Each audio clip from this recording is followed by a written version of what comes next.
The outskirts of Old Delhi, the Tibetan settlement. Those who are even worse off end up here.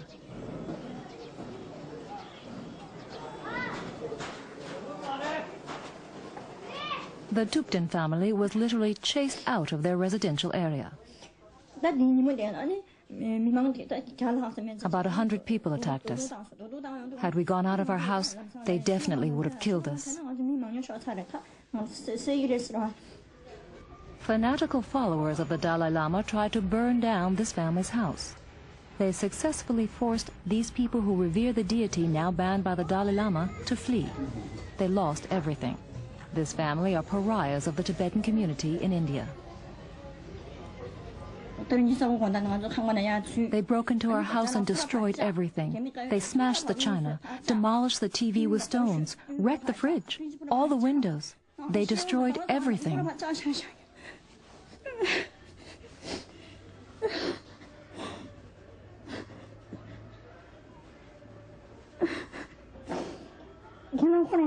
My husband worked 35 years for all this.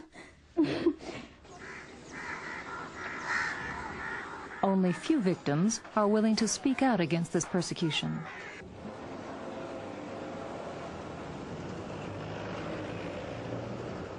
Victims of attacks by hardline followers of the Dalai Lama find shelter in this house. It is run by an organization of adherents of this deity, Dorje Shugden. In this house, they have made a small temple. The organization was founded only after the Dalai Lama did not respond to several petitions.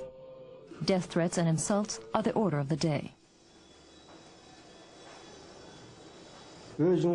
I have written many letters to the government in exile of the Dalai Lama. Please, please allow us to keep relying on this deity. Because I never got an answer. I even wrote to the Indian government. Jampa Yeshe, the president of this organization, has lived alone in his apartment for the past year. His family was threatened so severely that he had to send his wife and 3 children abroad. The following photocopied wanted poster hits him the hardest. This is my wife's name. The names of all my children are listed, including concrete information on what school they attend. These wanted posters have been posted everywhere. I assume this is meant as encouragement to kill us.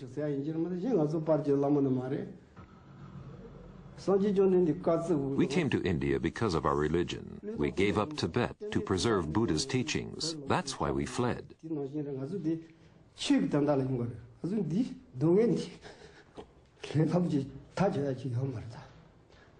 One can't simply wipe away devotion to this deity. Our fathers and our mothers died. The Chinese killed them. Though this was terrible, it didn't strike our innermost being. This ban, however, stabs us right in our hearts. Who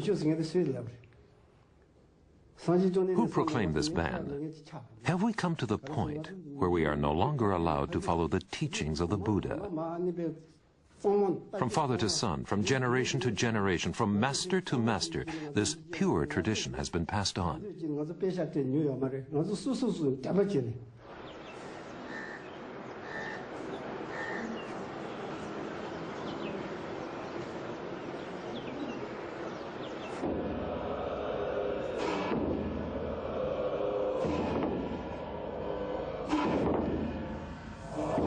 Why is this ban in force?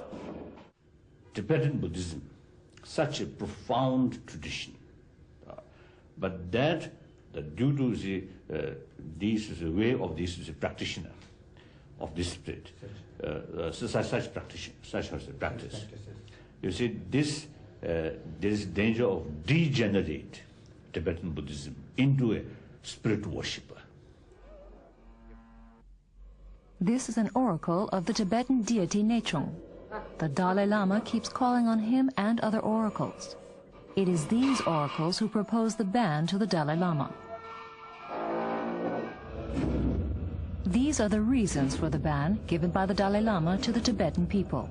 Propitiating Dogyal does great harm to the cause of Tibet. It also imperils the life of the Dalai Lama.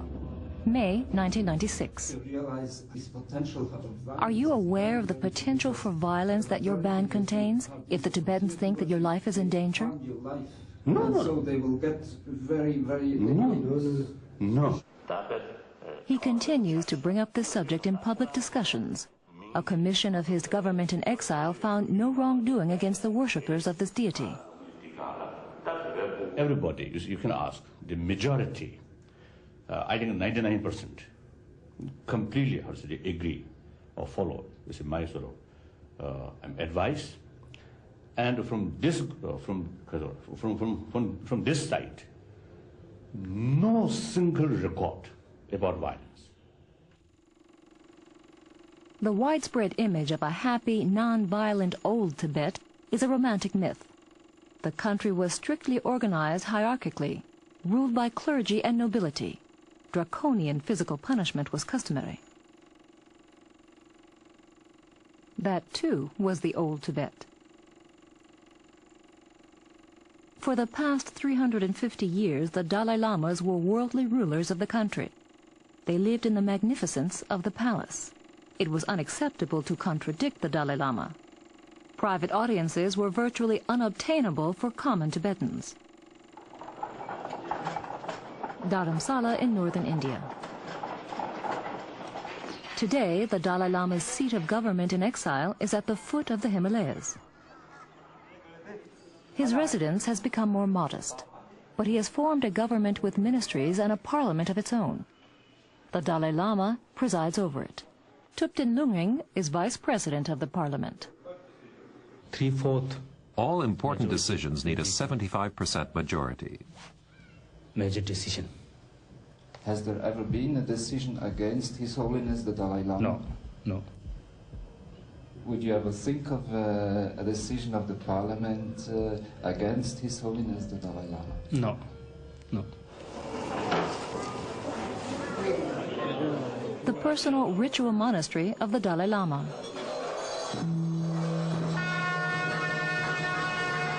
Dharamsala is small. Statements of the government in exile take effect immediately. After a public talk by the Dalai Lama, 3 nuns removed the statue of the banned deity Dorje Shugden. They destroyed it and threw the remains into this rubbish pit.